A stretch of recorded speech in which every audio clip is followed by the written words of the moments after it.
প্রিয় দর্শক বন্ধুরা, এই মুহূর্তের জন্য মার্চ মাসের ব্রেকিং আপডেট। সংগঠক শিক্ষক বা অর্গানাইজার টিচার নিয়োগ প্রক্রিয়ার সাথে যুক্ত চাকরি প্রার্থী বন্ধুদের জন্য থাকছে এই ভিডিওতে মোস্ট আর্জেন্ট এবং সিরিয়াস একটি এক্সক্লুসিভ খবর। অবশ্যই আর্জেন্ট ভিত্তিতে তাই এই ভিডিওটি তৈরি করা।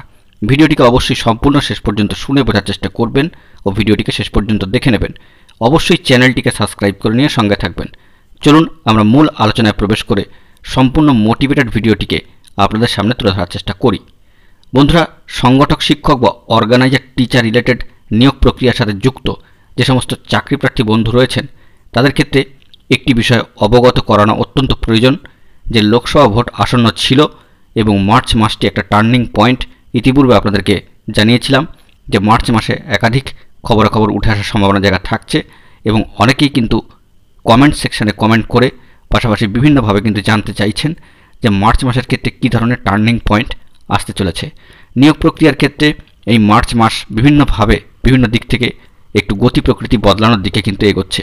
তবে ইলেকশন ইতিমধ্যেই ঘোষণা হয়ে গিয়েছে, তার ডেট শিডিউল বিষয়ে কিন্তু আপনারা ইতিমধ্যেই অবগত হয়ে গিয়েছেন। নিয়োগ প্রক্রিয়ার ক্ষেত্রে কতটা বাধা পড়বে বা কোনো অফিসিয়ালি আপডেট আসবে কিনা বা কোনো নোটিফিকেশান প্রকাশিত হবে কিনা এই সংক্রান্ত বিষয়ে এখনও পর্যন্ত কোনো আপডেট তথ্য উঠে আসেনি। তবে এই যে ভোট ঘোষণা হয়ে গেল সেক্ষেত্রে কতটা প্রভাব পড়বে না পড়বে নিয়োগ প্রক্রিয়ার ক্ষেত্রে বা ভোট ঘোষণা হয়ে যাওয়ার ফলে অর্থাৎ ভোটের শিডিউল চলে আসার ফলে নিয়োগ প্রক্রিয়ায় কতটা বাধা তৈরি হবে এ বিষয়ে কিন্তু কিছুই বলা যাচ্ছে না। অনগোয়িং প্রসেসগুলিতে কতটি প্রভাব পড়বে এবং দীর্ঘ সময় ধরে থমকে থাকা আপনাদের নিয়োগ প্রক্রিয়ার ক্ষেত্রে কী ধরনের বাধা আসবে তা কিন্তু এখনই বলা সম্ভব নয়। এর জন্য আরও কয়েকটা দিন আমাদেরকে অপেক্ষা করতেই হচ্ছে। বন্ধুরা, এই সংক্রান্ত বিষয়ে সম্ভাব্য কোনো খবরাখবর বা আপডেট তথ্য বা অফিসিয়ালি কোনো বার্তা উঠে আসলে সবটাই আপনাদের মাঝখানে তুলে ধরার চেষ্টা করব।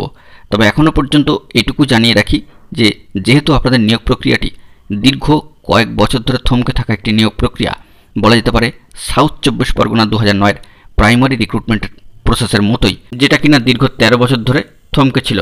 পাশাপাশি এই নিয়োগ প্রক্রিয়ার ক্ষেত্রে কী ধরনের আপডেট বা সম্ভাব্য তথ্যগুলি উঠে আসে সেই দিকে আমরা লক্ষ্য রাখার চেষ্টা করছি।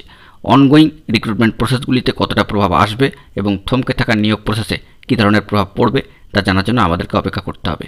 বন্ধুরা, সংগঠক শিক্ষক বা অর্গানাইজার টিচার রিলেটেড কোনো অফিসিয়াল আপডেট তথ্য উঠেলে সবার আগে সবার প্রথমে অবশ্যই আপনাদের মাঝখানে তুলে ধরার চেষ্টা করব। দেখা যাক পরবর্তী ক্ষেত্রে কী তথ্য আপডেট উঠে আসে। বন্ধুরা, এখন এই পর্যন্ত গুরুত্বপূর্ণ তথ্য আপডেটগুলি পাওয়ার জন্য চ্যানেলটিকে এখনই সাবস্ক্রাইব করে নিয়ে সঙ্গে থাকুন। ধন্যবাদ।